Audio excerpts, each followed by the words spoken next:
2026 is already the second worst tornado season since 1955. Only June of '08 was worse. Last week alone, Illinois, Iowa, Michigan, Mississippi, farms ripped to the ground. My compadre in Fenwick lost over 100 head of cattle in one night. If you got animals and you live anywhere from Texas to Tennessee right now, listen close. There's a 5-step plan a man named Henry of Kansas taught me in May of 1992. Takes 30 minutes to set up. Costs less than a tank of gas. And it might save you from losing the herd your daddy left you. I know it works, because in May of '92, I lost 2 heifers to a tornado that I should have seen coming. Not lost to the wind. Lost to the road. A truck driver hit M at 30 miles per hour. I had to pay for his lost load and my dead cattle. I sat on the broken fence that morning, and I cried. I was 33 years old, and I had failed my granddaddy Cal's farm. 2 weeks later, an old man named Henry, 78 years old, drove 3 states from Salina, Kansas to find me. Sat on my porch and gave me 5 things he learned after losing half his rebanho in 1957. I'm passing those same 5 things to you today. Tell me right now in the comments, what state are you in? And how close has a tornado come to your farm in the last 2 years? I'm replying to every single one of y'all tonight. Welcome to Grandpa Earl's Homestead. We bring back the old ways. One lost trick at a time. Stick with me. And later in this video, I'll tell you the one thing Henry made me promise on his porch in 1992. A promise that almost broke me when he died in 2011. Let me paint you May 18, 1992. I'd had 23 head of Hereford on 40 acres. Margaret and me been married just 13 years. Our kids were still at home. The weather service had been warning about tornadoes for 3 days straight. Watch boxes covering the whole state. And I did nothing 3 days. I looked at the sky every morning. I said looks fine to me, and I went on with my work. My wife Margaret asked me twice if I was gonna check the north fence, the section closest to the highway. I said yeah, I'll get to it. I didn't get to it. The 4th night the wind shifted. I barely had time to grab Margaret and run for the basement. We held each other in the dark while the house shook. I don't know how long it lasted. Felt like an hour. Probably 40 seconds. When we came up, the north fence was gone. 200 feet of it, just gone. The cattle had bolted. 21 of them came back over the next 2 days. 2 didn't. I got the phone call at 4:30 the next afternoon. Iowa State Patrol. A semi-truck hit both heifers on Highway 30 at 60 miles per hour. The truck driver was alive, but his cab was destroyed. His insurance company was filling a claim against me for the lost cargo too. I sat on the broken fence at sundown and I cried like a child. Margaret didn't say nothing. She didn't have to. She'd told me twice to check that fence. If you've been there, if you ever ignored your wife's warning about something important, you know exactly the feeling. You ain't alone, friend. We've been the same kind of fool. But what happened 2 weeks later is gonna change what you do this weekend. 2 weeks after I lost those heifers, a pickup truck I didn't recognize pulled up my driveway. Old man stepped out. 78 years old.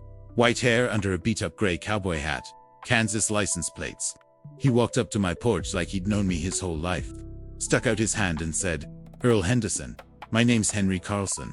I read about your loss in the Farm Journal. I drove 3 states to see you. 3 states.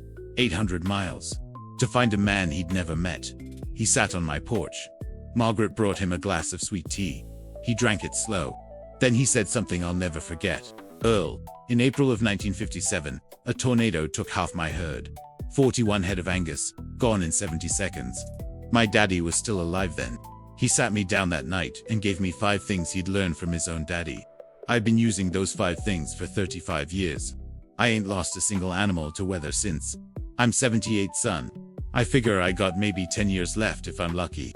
I drove out here to make sure these 5 things don't die with me." I made him coffee.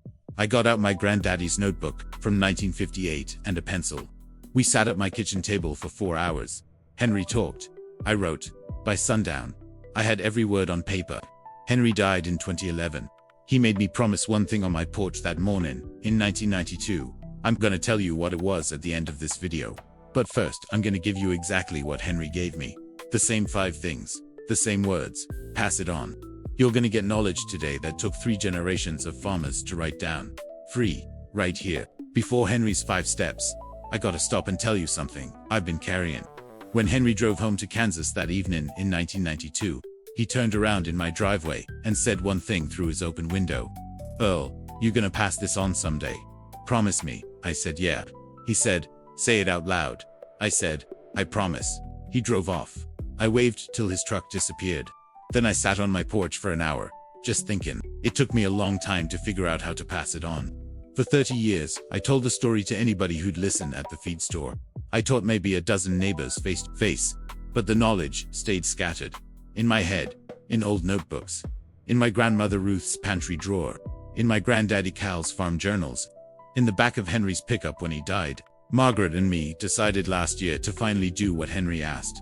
10 ebooks. Over 100 lost methods, 3 generations of my family figured out. Plus everything Henry taught me.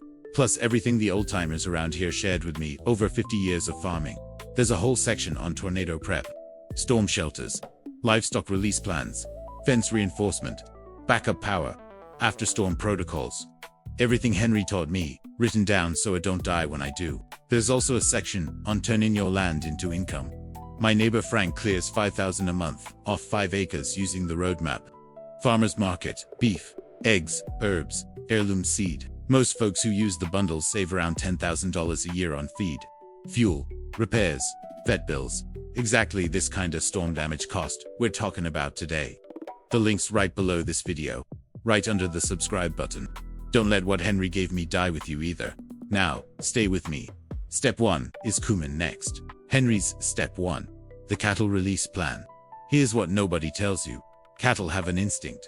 When a tornado comes, they want to find low ground, a draw, a ravine, heavy timber on the leeward side of a hill. They know to get below the wind. It's in their bones from a million years before fences existed. But most farms lock him in with the wrong fence on the wrong side. So when the storm hits, the cattle panic. They run at the fence, and they take it down at the weakest spot, which is usually the spot face on the road. Henry's fix. You walk your property right now. Before any storm warning, you find the natural shelter on your land. Where's the lowest ground? Where's the densest woods? Where would a smart cow run if she could? Then you find the gate or fence section closest to that shelter.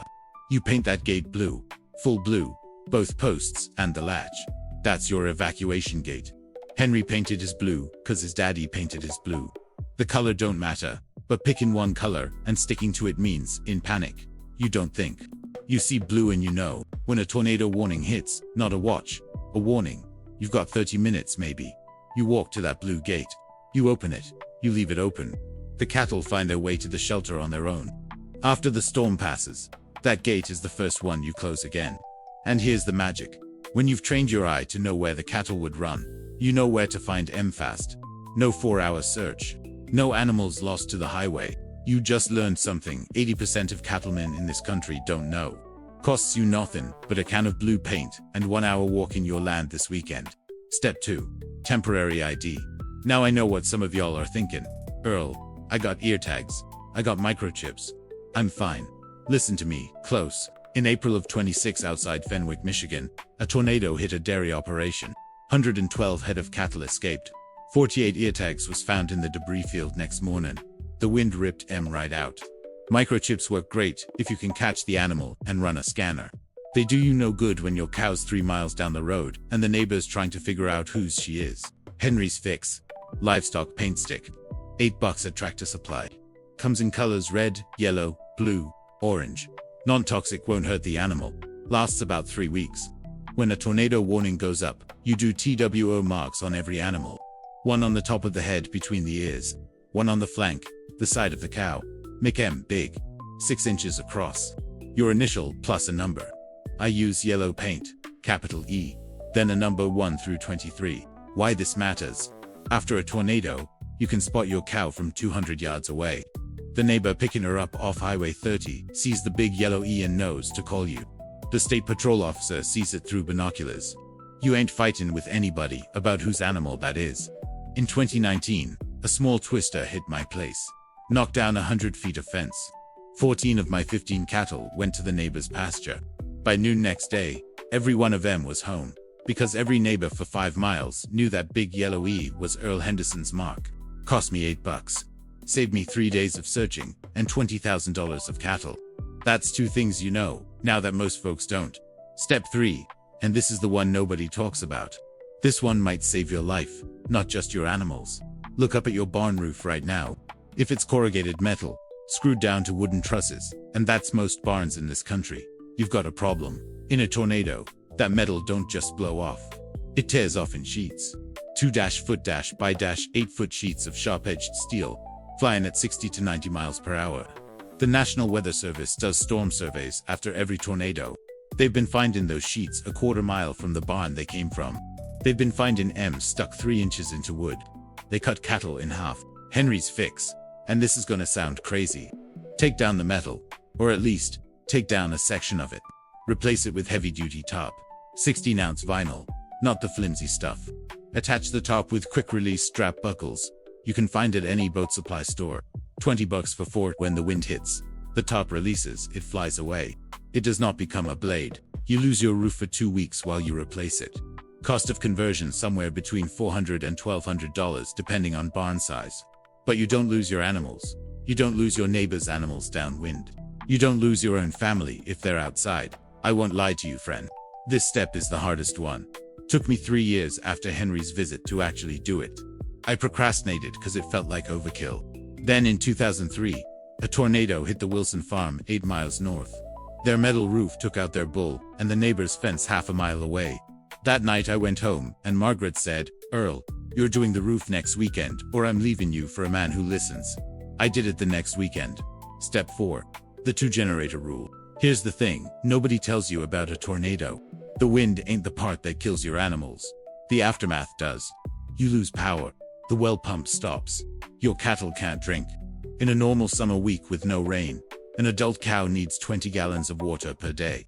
After 36 hours without water, dehydration starts killing animals fast. After 48, you're losing the herd. Most folks I know got 1 generator. A 4,000-watt gas unit out behind the shed. They figure that covers M. Listen close. 1 generator is 0 generators. If that one fails, bad spark plug, water in the gas, fuel filter clogged, you got nothing. Henry's daddy used to say, 2 is 1 and 1 is none. Henry's fix, you'd buy 2 generators. They don't gotta be big, they gotta be different. 1 gasoline, 1 propane, or 1 diesel. The fuels are different, so a contamination problem in one, don't take out the other. Total cost, $800 to $1,200 for both. About what you'd spend on 1 premium model. That would still be a single point of failure.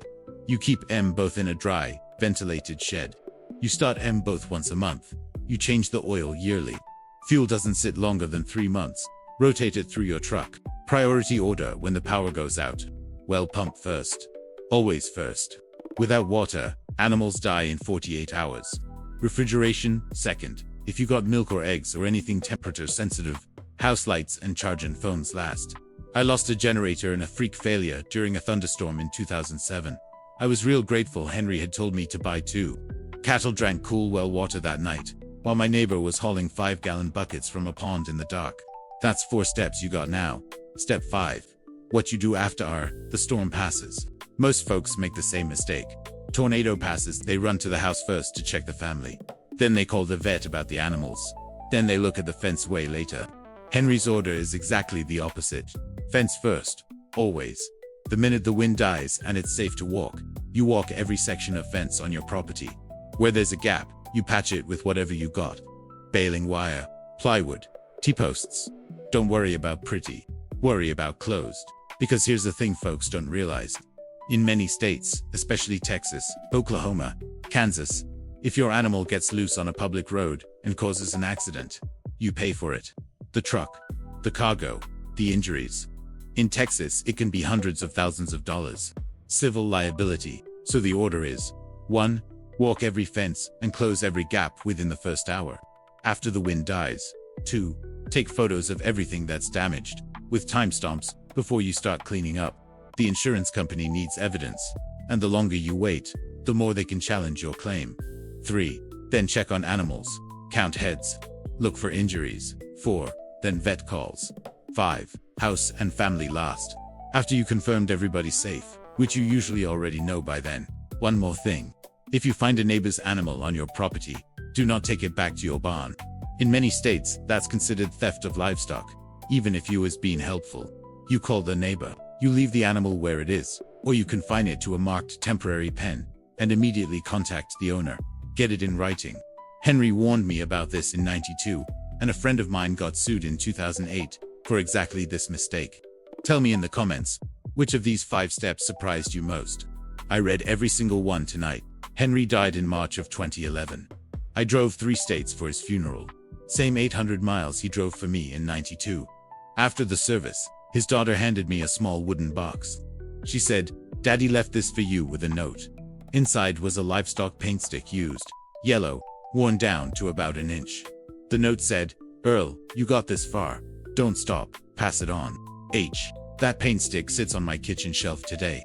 Margaret won't let me throw it out. Every spring when the storm warnings start, she walks by it, picks it up, looks at me, and don't say a word. She don't have to. 34 years of marriage and she still keeps me honest. Every spring she stops by the porch, looks at the sky, and says, 'Earl, did you check the generator?' And I, 67 years old, husband of that woman for almost half a century, still get a tightness in my chest. Because she's right. She's been right since 1992. I almost lost the farm to laziness once. I'm not going there again. You ain't gotta be where I was in '92. Friend, you can be Henry instead. You can be the man who knows, the man whose family is safe. The man whose neighbor calls first when the warning hits because he knows you got your stuff together. The full bundle, every step Henry gave me, every trick 3 generations of my family wrote down, every diagram and shopping list is right there in the description. Don't let what Henry gave me die with you either. Subscribe and share this with somebody who's got animals in tornado country. Especially that neighbor who keeps saying, "I'll do it next month." Send them this video. Be his Henry. The next video opens something I've been quiet about for 10 years. Henry's last words to me on a phone call in February of 2011, 3 weeks before he died, was about a 6th step. A step he said he was too tired to teach me in '92. I'll tell you what that step was, and why he waited 20 years to mention it. Hug your family. Check your sky. Paint that gate blue. Yellow E, friend.